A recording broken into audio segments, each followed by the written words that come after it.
Welcome to Ignite Your Luminescent Life, Intuitive Business Mastery and SaaS with your host, Dr. Elena Estanol. I am a high-performance psychologist, an intuitive business mentor who is passionate about helping you awaken to your divine purpose and express it through passionate and profitable transformational businesses. I am super, super excited to have with me Dr. Elizabeth Armstrong as our guest today. And I really am super, super delighted to have her. So she is really going to be leading us and kind of taking us through this journey of how to tap into our share of the 72 trillion in natural products and services. I'm super excited to hear all about this, and how to balance our heart and our mind awareness in partnership with nature.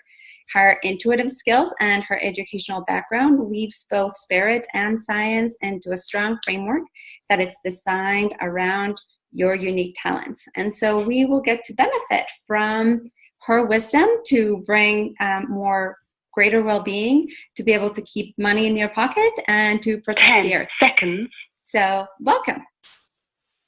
Oh, well, thank you very, very much for having me. I'm very honored to be here with you. And thank you, everybody else, for joining us on this radio show. Yes, tapping into all that abundance. You have opportunities that are beyond your wildest dreams. Isn't it? And it's really quite amazing. So one of the things that I really love to do is to try to get our listeners to hear a little bit more about you and to get to know like the person behind all of the concepts that we will cover, so that they can connect to you a little bit more. So I'd love for you to kind of share with us a little bit about how did you get into doing this work? Like, I'm sure life has all kinds of twists and turns, and I'm sure that you've gone through a few of those. And so I just kind of wanted you to share with us a little bit about your journey of how you have come to be doing the work that you're doing now. Oh, yes, I'd love to share that. Well, I was raised outside of Washington, D.C., and I was 22 when I realized I could put a seed in the ground and it would actually grow. Now, I know some of you think that's pretty crazy, but that's what happened. And then I traveled around, but due to certain situations, I became a single parent. And as a single parent, I decided to go to the university. So that's what I did. I was a high school dropout. I was one of those hippies from way back when, and started going to the university. And when I started, I thought, what's going to be my major, you know? And I decided that people need to eat, so I am going to learn about food and how to grow food. And it was fabulous. And one thing led to another. I ended up, kept moving through, and then got my PhD in biology, and realized I had a very strong passion for the environment.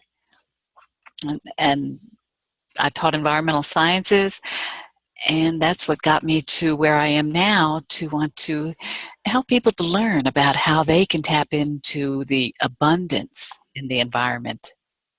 So I love that you talk about this, partly because I think I am a firm believer that we have to teach some of the things that we have to learn. And so, you know, I focus on teaching a lot about mindset and money, abundance, and intuition, because those are things that I've had to learn. Because I've struggled through these things. And so I'm kind of curious. I mean, I imagine that being a single mom and kind of being faced with that situation of like, okay, so what do I do? And I think it's awesome that you chose going to school. But I'm kind of curious as to like, and maybe this will be weaved through what you're sharing, which that would be okay, you know, as to like, how did you shift from that place of being like, I'm a single mom, I don't know what to do, to kind of going to this place of like abundance and, you know, I can grow anything and I have access to anything. And Wow. Oh, yeah. Single parent.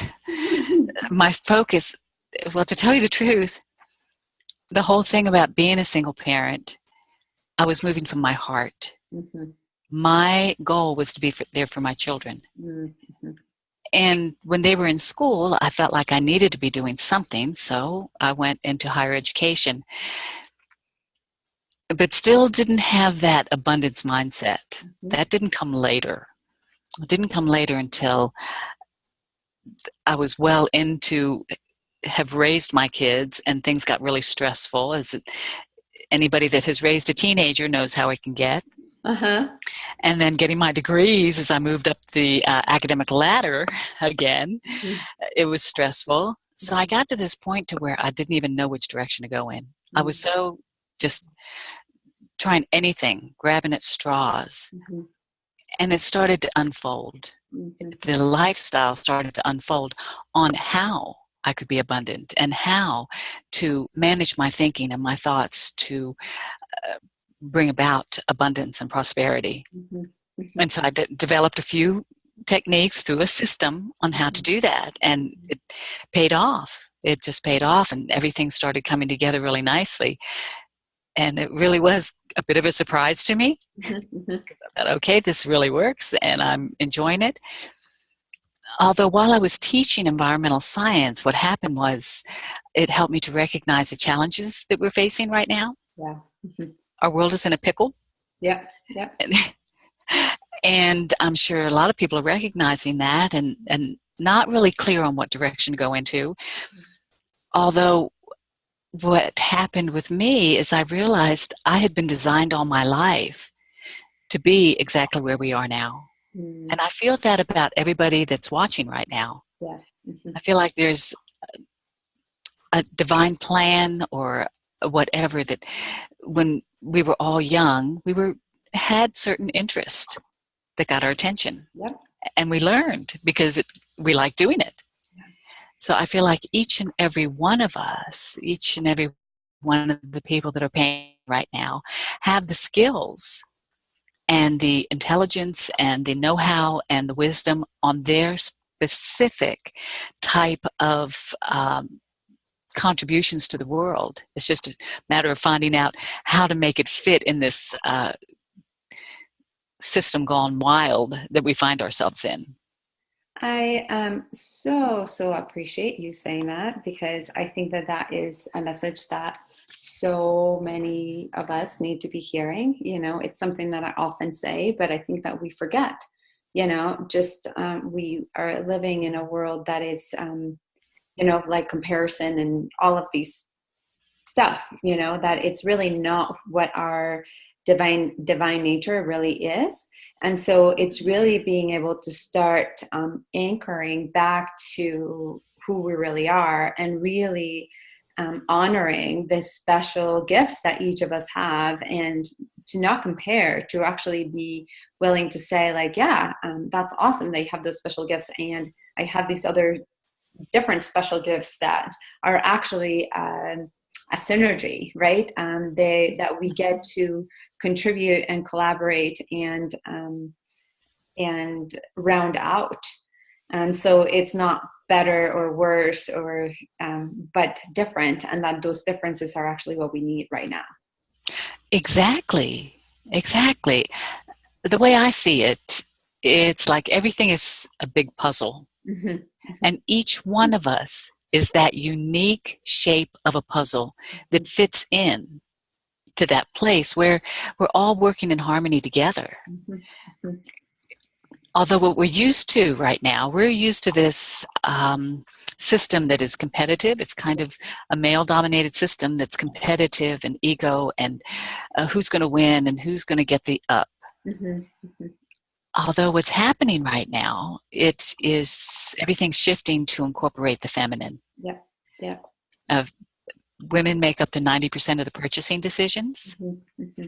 Women in upper management and board positions help businesses to make 55% more money. Mm-hmm. So shifting to what the woman contributes, and this is what you were saying, instead of being competitive, a woman is more collaborative. Yeah. Mm-hmm. And I'm watching these other businesses take off that are embracing collaboration, embracing nurturing and working together, and intuition. Intuition is becoming really big.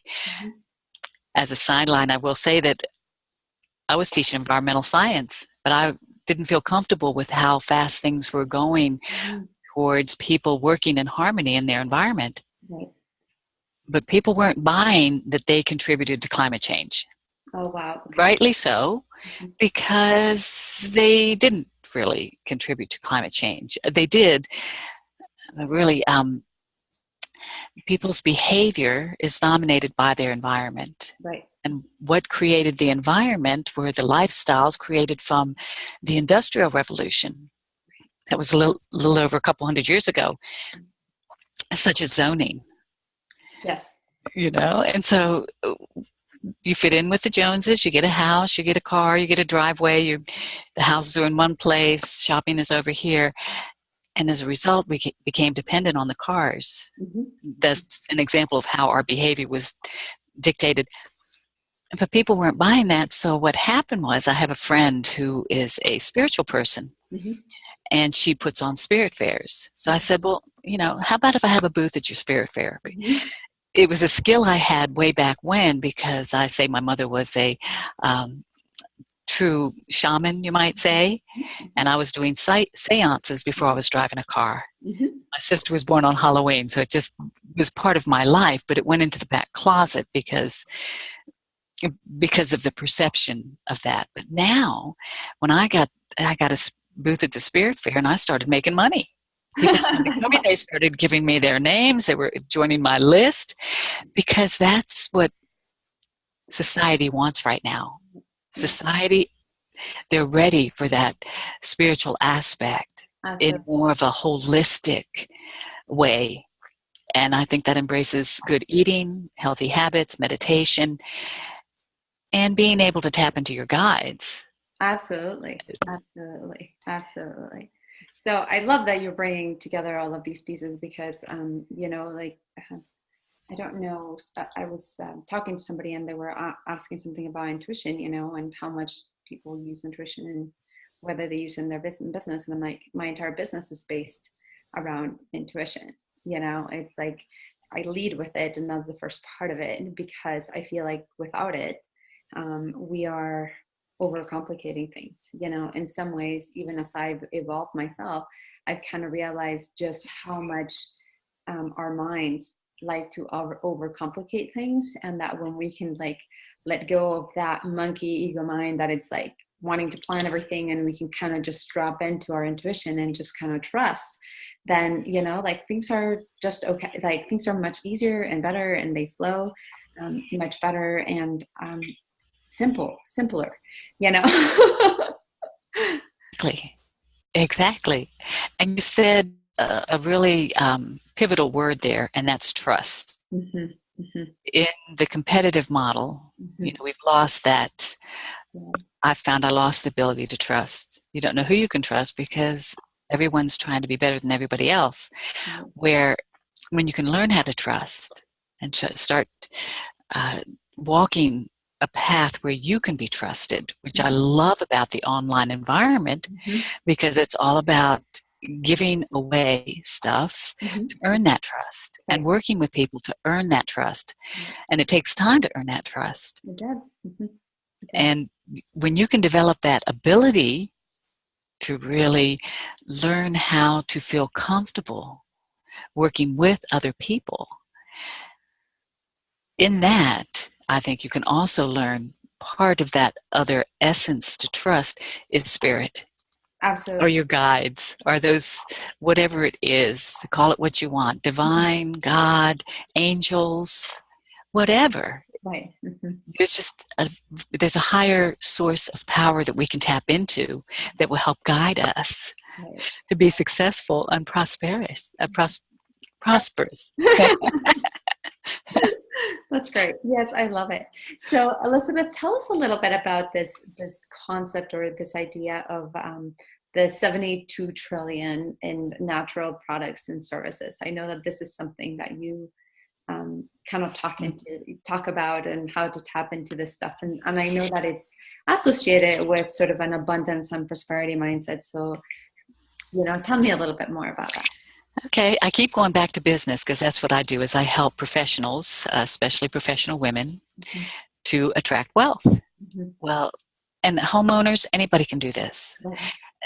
When you tap into natural products and services, simple things, it's all out there. Solar panels are what the natural system does is actually clean your water. That takes up toxins out of the soil. Natural products and services are things that the natural system has done forever. But what happened with the financial system we have now and the businesses that are kind of crashing, they're crashing because they neglected the environment. So the scientists got together and they did the research to find out, okay, so let's put a value on natural products and services, and they came up with that 74 trillion. And it's probably more than that, because I'm not sure if they really incorporated the real essence of the spiritual aspect as well. But it's actually been shown that if someone has an operation and they're in the hospital, if they're looking out on green space, then they have a faster recovery rate because they're tapping into just a source of power. And they've also found that natural environments, they impact pregnancy outcomes, blood pressure, and all these other health factors. So that's another aspect of that value. The 72 trillion was pretty much cleaning up the mess that we have from businesses that before it was considered that they could dilute the toxins by putting it in the water or into the environment. What happened is we created too many toxins and it didn't clean up anymore.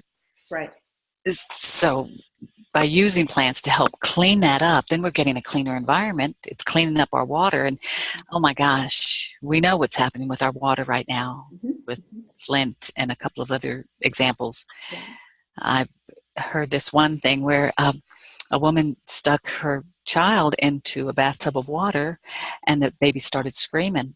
And so she took the baby out and it had burn marks around its middle at the level of the water. Whoa. And now in Flint, they have to use bottled water to drink, and I'm guessing to bathe and everything else because they can't use the water anymore. Because so that's too polluted. It's too polluted. It's an outcome of the pollutants that we've created. So that gives you an example by bioremediation using plants and other organisms can help clean up that environment. So that's another of the value. That makes sense. I'm about to launch another product too that it's a water product. They're water units, but that's still on the back burner right now. So, well, but so what's fascinating, you said something about green space inducing higher recovery and better health and, improved pregnancies and that kind of thing. So I'm kind of curious as to, is this only in its natural form, like actual being out in nature, or would, let's say, a picture of nature or like a mural of nature or, I'm just curious. But actually, I think that's a very good question because one of the things I started to do with my marketing is post pictures. So I posted pictures. I need water. I posted pictures with sayings and phrases on it in Facebook. And I found that a lot more people were impacted by the pictures of flowers and plants as opposed to even putting people on there. So it made me realize that people are impacted even by seeing a picture of a landscape. Yeah. So you're very perceptive to pick that up because yes, I did notice that. That's beautiful. That's awesome. I mean, obviously, I imagine that actually being out in nature would be the best. I know that my husband has this trick that it's funny because when he sees me being just like really stressed out or really crabby, he'll just be like, okay, like get dressed. And I'm like, he's like, just get dressed. And he just like makes me encourages me to get dressed and put my shoes on. And then like the first thing he does is that he'll just drive me out into a natural area or a park, or, and within like 2 minutes of me being there, I'm back to me being me, and I'm like happy and just enjoying things. And, and so it's like, it's something that he noticed pretty early on about me, and he's used in our marriage very effectively, because it's like it's kind of getting me back to my natural energetic vibration, and then just like all of the other stress just dissipates, and then it's easier to deal with all the other stuff. And it's easy to forget, like it could be like so close to you, yet we forget, and then we kind of get all buried by whatever stuff we have created. And I love the way you put that, your natural energetic vibration. Yeah. That's perfect. I love that term. I might have to quote you on that. Well, I mean, I think that it's, one of the things that I often teach people is sort of being able to be able to understand what their natural energetic vibration is, so that then they know how to come back to it. So I work a lot with empaths and other like healers and therapists and, people that are doing great work, but often, they're pulled down by other people's thoughts and emotions and other people's shit, basically, right? And so it's super important to be able to really know what your natural energetic vibration is, so that then you can go into an environment and, support and heal, and then know how to come back and know what's yours and what's not yours. And, Exactly. I must admit, one of my best healing experiences occurred when I got away from television.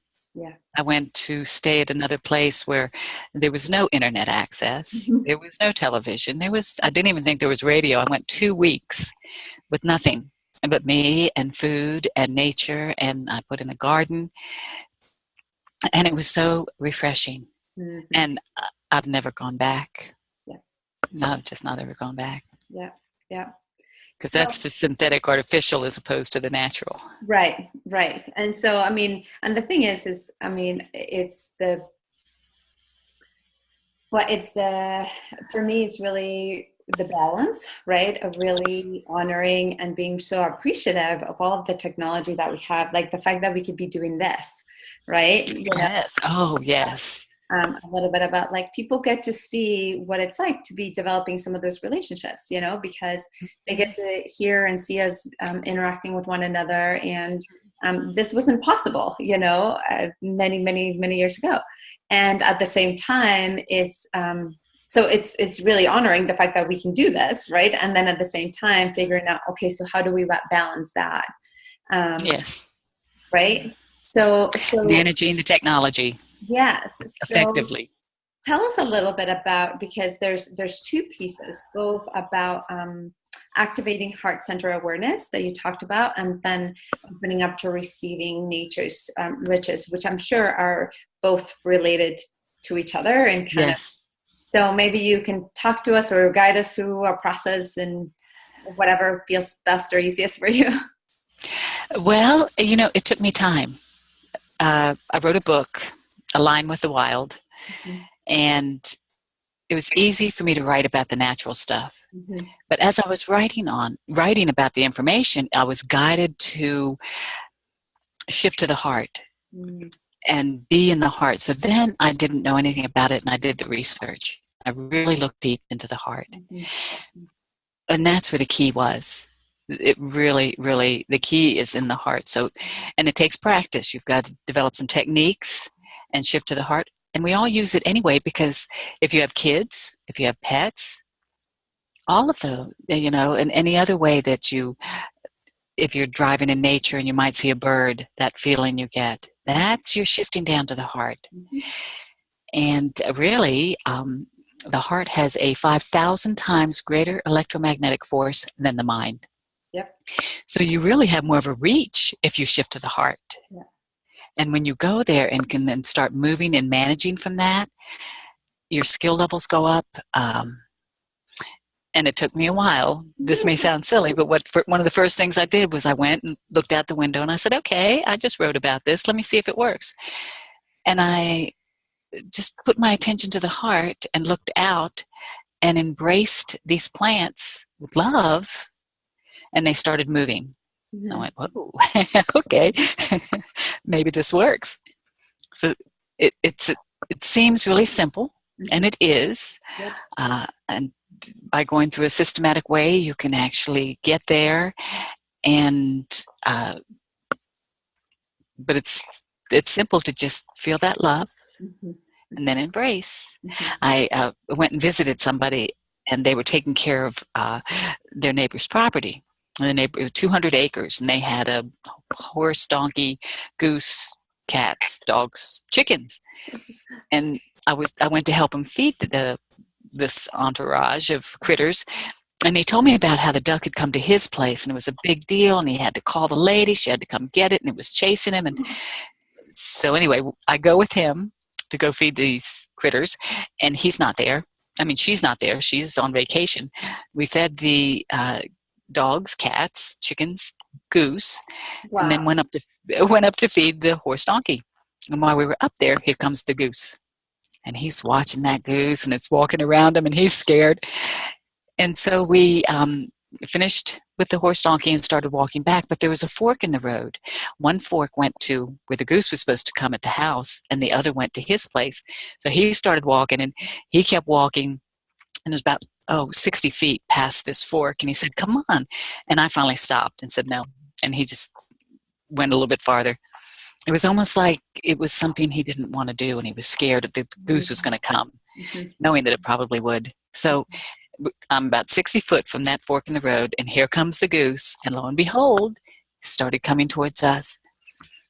And instead of moving from a fear mindset, I kind of just surrounded that goose in love and told him to go back to the house. And he changed direction. Wow. And went the other way back to the house, and I barely even knew this goose. Wow. It was a brand new friendship. Yes. And so it confirmed that I was doing the right thing. The key was I surrounded in love, and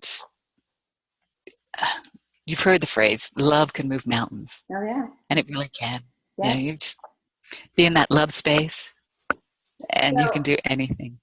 So you're talking to somebody that totally believes in this stuff, and so we're buddies on this journey, and so, but I, at one point I really wasn't, at what point, even though I was highly, highly intuitive, I was also very skeptical, and I was raised by two physicians, and then obviously having a PhD makes you be a little bit more in your head and not so much in your heart. And so I'm wondering if you can talk to those people that might be listening to us that are kind of at that place where they're like, okay, well, this is kind of woo-woo, and like that seems like too simple, and what might have helped you, or what might have shifted things for you, or if you have something that you could speak to that. Yes, actually I do. I do have something to speak to that. I think one of my biggest shifts was as I stayed in my head, I started to crash, and I did crash, and I ended up homeless, living in my car with 2 dogs and a wolf. Okay. Wow. And I thought, let me see, I've got a PhD. I've worked very hard. I have 2 kids. I love to work. What's happened? Yeah. And what had happened was I was separate from the spiritual part of it. Because we are our environment, and our environment's crashing. Yeah. And we're talking business environment, finances, overpopulation, pollution, all that. Whether people want to buy into that is not what's important. Right. It's happening. whether you believe it or not. I'm sorry, I'm getting really hardcore No, here. no, I love it. I love it though. I mean, I have this belief that in some ways, our results dictate really what's happening internally, right? So it doesn't really Yeah. matter what we say. But if it's something like whatever it is that we're creating, that's what we're creating, you know? And so, so in some ways, if people are like, well, this is not, I don't believe in this, or this is pretty woo woo, but if what they're creating in their life is not really the thing that it's bringing them joy, it's not, you know, things are crashing, right? Then perhaps, Yeah, they're crashing. right? Then perhaps they might be more open or willing to then try something different, right? Because I know I'm going to butcher this quote because I always do. I don't know why I can't remember quotes very well, but it's something about like we cannot create solutions with the same mindset that created the problem or Exactly. lines, right? So we need to be able to shift out of the box that has created those problems into something different. Exactly. And I think part of what you said, it's important to be open because right now a lot of people are closed. Yes. So closed. And if there's anything I learned from going to the university, is the professor, you got a committee and here's all your professors and you start talking and they go, oh, sorry, we don't believe you. Prove it. Or, you know, always pushing you beyond your limit. And that's what's happening right now. People are getting pushed beyond their limit. And to go there, they need to be open. Because when you're closed, then you're closing yourself to opportunities. Because right now, there are an abundance of opportunities right now. And in nature, it's all there. The industry, the green industry, for an example, with the wind power, Oklahoma actually put out a bid for more kilowatts because they had more people and they had to produce more electricity. And wind outbid coal and oil. Wow. I mean, the numbers are all there. They're all showing you. And when you're closed, some people don't have to be, some people can stay closed. If you've already got your retirement and all you need to do, and you already have plenty of money coming in, you don't have to be open to new things. Right. But the younger generation and a lot of people that really are moving to get their business off the ground, it's important to be open to what's working. And that's, you know, with school, statistics tells the thing. The numbers tell it. Yep. And the numbers are showing that not only green, but also spirituality and a holistic way of walking. And if people don't want to be open, that's okay too, but that's their choice. Sure. Well, I mean, what I say to people now is like, I hope that they can be more open and willing to try new things before they get like the 5 by 10, you know, because for me, that's kind of how it was. Like, I was just, I was very stubborn and very close-headed, you know, and so I feel like there's like all of these things that happened and, you know, like literally, you know, was hit with a 5 by 10. Exactly. And the rug was pulled from underneath me. And I had, you know, what I think most people call a dark night of the soul, but it was not just a night. It was like 3 years of just absolute misery. And I think that it was precisely during that period where, like, you know, it's going to make me cry a little bit because, I mean, people kind of talk a little bit about being brought down to their knees. Exactly.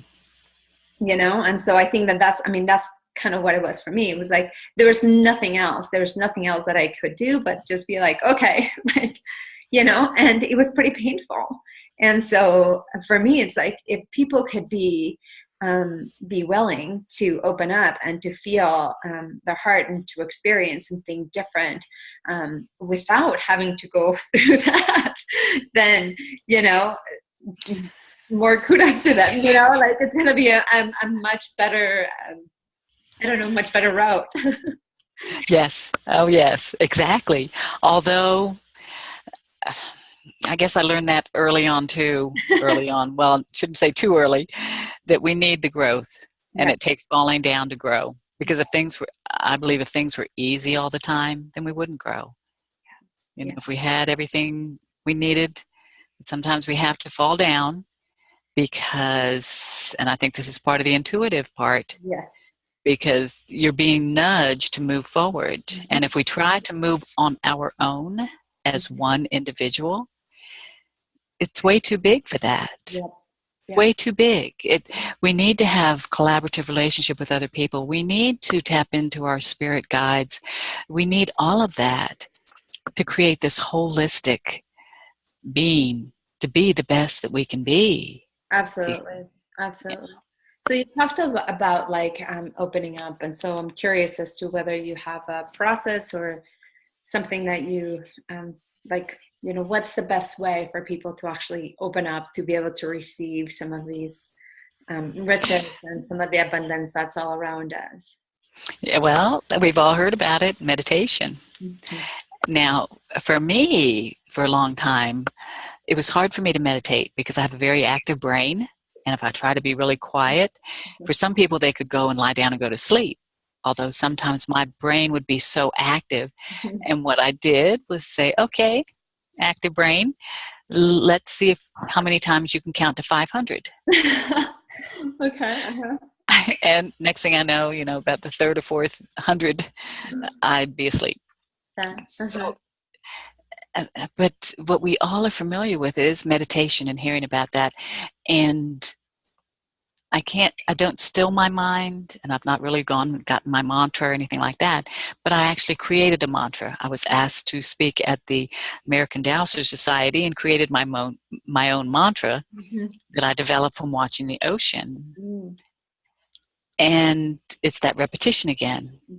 As I get real relaxed and I repeat that mantra, then thoughts come in, ideas come in. And the second part to it is gratitude. Yeah. Because as soon as you say, thank you, I got it, then you're acknowledging that information coming in. Yeah. And you say, thank you, write it down, jot it down, whatever, and then the next one comes in. When those messages try to come in, for an example, like if you have a loved one that's crossed over to the other side and you're so depressed and upset, if you can be still and listen and know that they're still with you and they haven't gone anywhere, and listen for their messages, because now they are an ancestor to help and empower you to keep moving on this physical plane, which is can be a challenge. Yes. It can be really big. So there's messages and guidance there all the time, and finding a way to be still.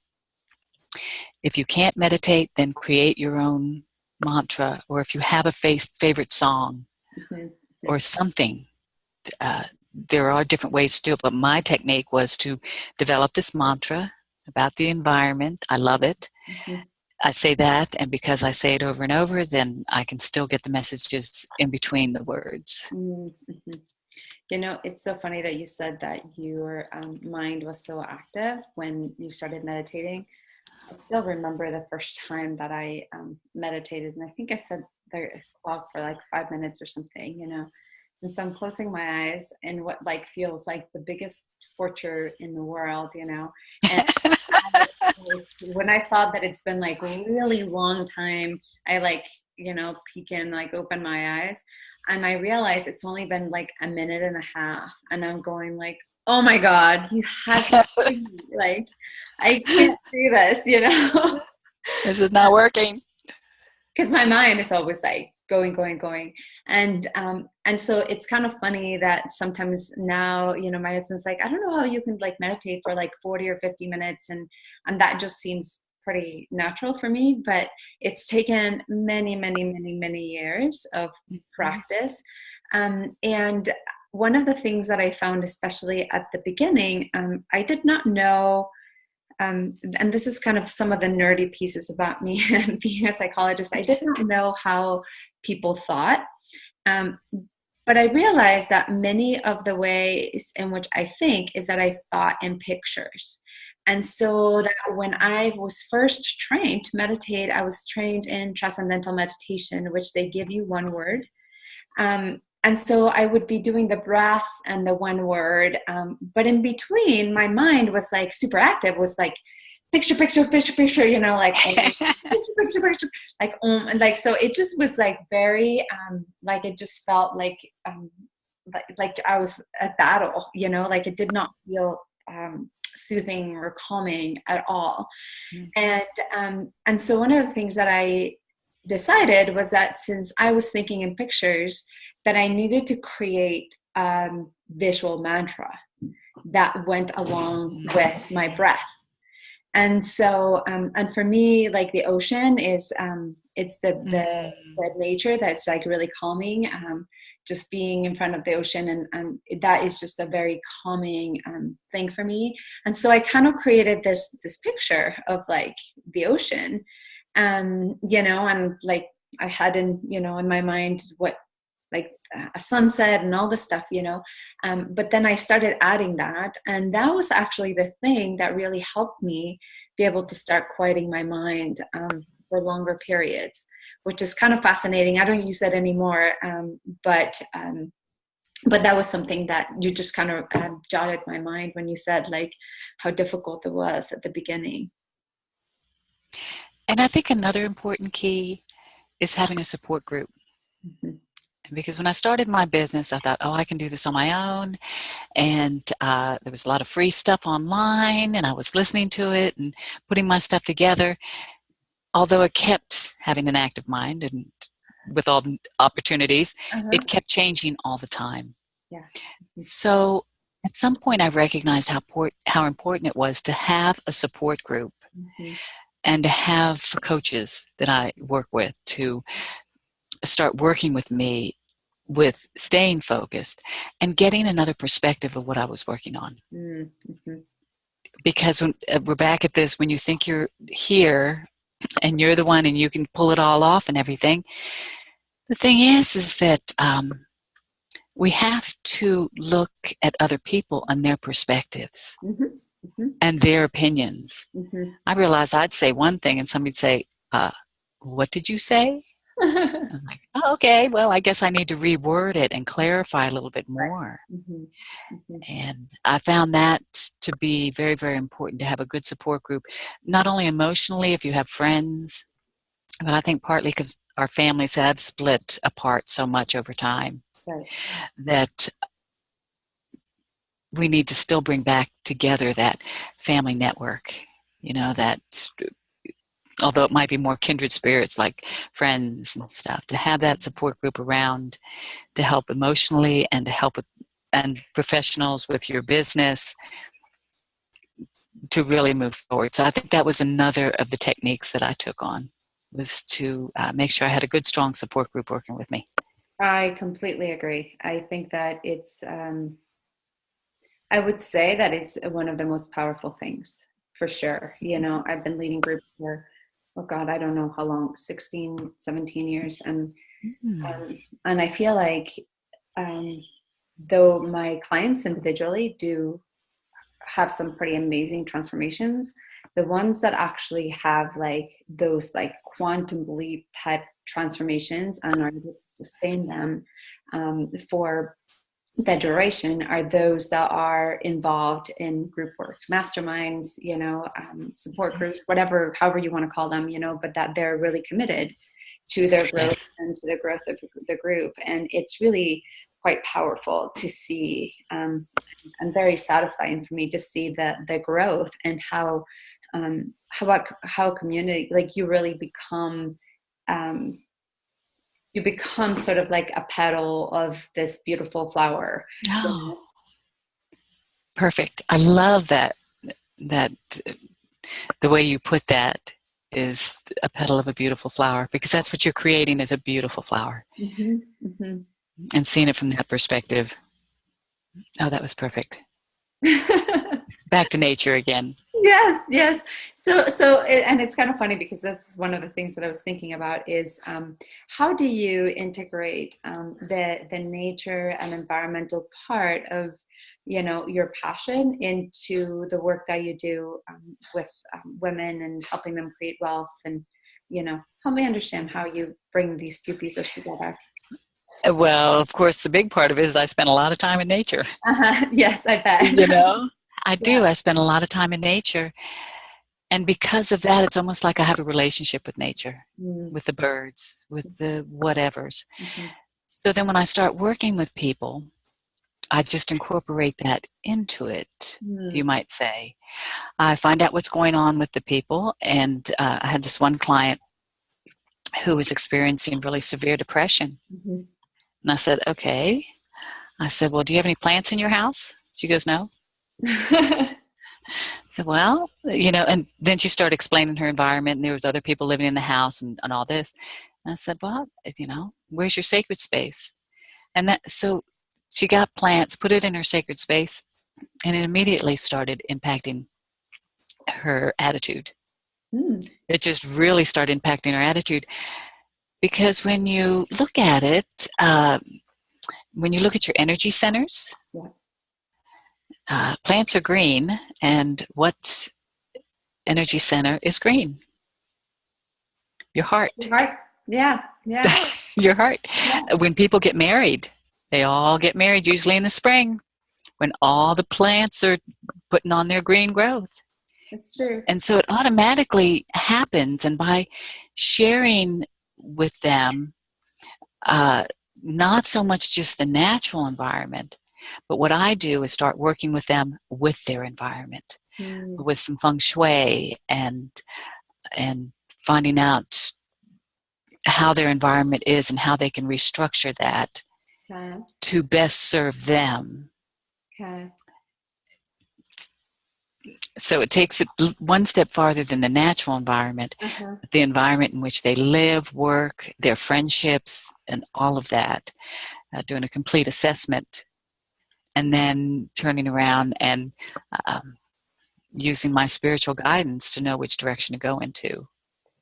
Okay. I'm loving this, and I always trust that there's this like very beautiful divine flow to how things go, and I always want my listeners to be able to learn something or to get an insight about something, but I always also get insights about things when I am interviewing people, which is like really powerful, and I'm really appreciative of it. And so so I'm going to be super vulnerable here and very transparent about something that I normally don't actually talk about or share. And that is that I am like, I get so focused on the work that I'm doing and serving others that a lot of times I'm not taking much care of like my immediate environment. And I'm cluttery. So I will like have these piles of, books and piles of papers and that kind of stuff. And so for a little while now, I keep getting this guidance that the thing that I need to do is like clean up my environment, that I need to like clean up my environment and get rid of stuff, and I'm like, yeah, I know I need to do that, but I don't have time right now. I have to do this thing and I gotta and I just keep hearing this thing and keep hearing this thing, but there's no so they're not giving me really a reason. They're just saying this is what you need to do, but they're not really giving me a reason. And of course I'm being kind of the rebellious child that when I was being told like do this, if I wasn't really given a reason why I needed to do it, then I wasn't doing it. And so as I'm kind of listening to you saying some of the stuff, so I'm being very transparent, because I'm just kind of wondering, how does cleaning up your environment then relate to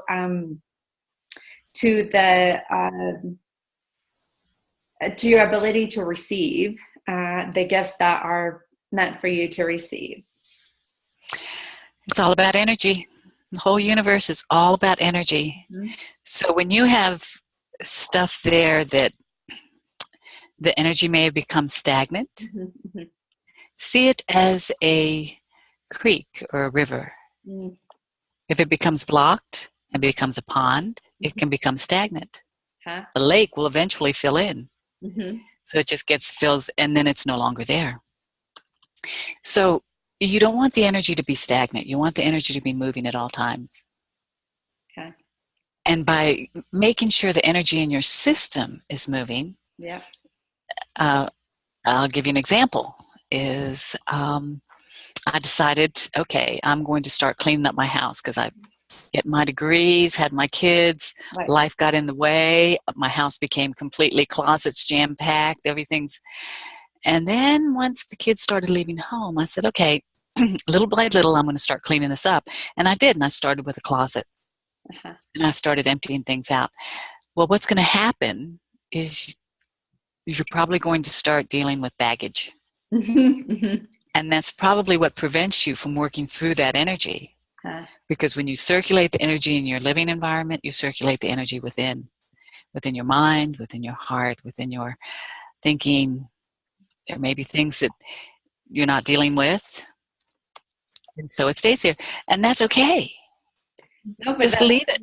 This is actually really, it's powerful, right? Because in some ways it's part of the, and I usually don't, like, I'm very good at listening to my guidance. I'm really good at this, even little things, you know, like over the weekend, I was at a pretty in-depth retreat and seminar. And at some point I was getting ready and I felt like I needed to put on all these hair ties in my hand, which I normally don't, you know. And so as we were leaving, my friend's like, why do you have all those hair ties? And I said, I'm not really sure why I, you know. And then later on, there was like stuff that we were doing, and turns out that I was going to need them for me to help her with something.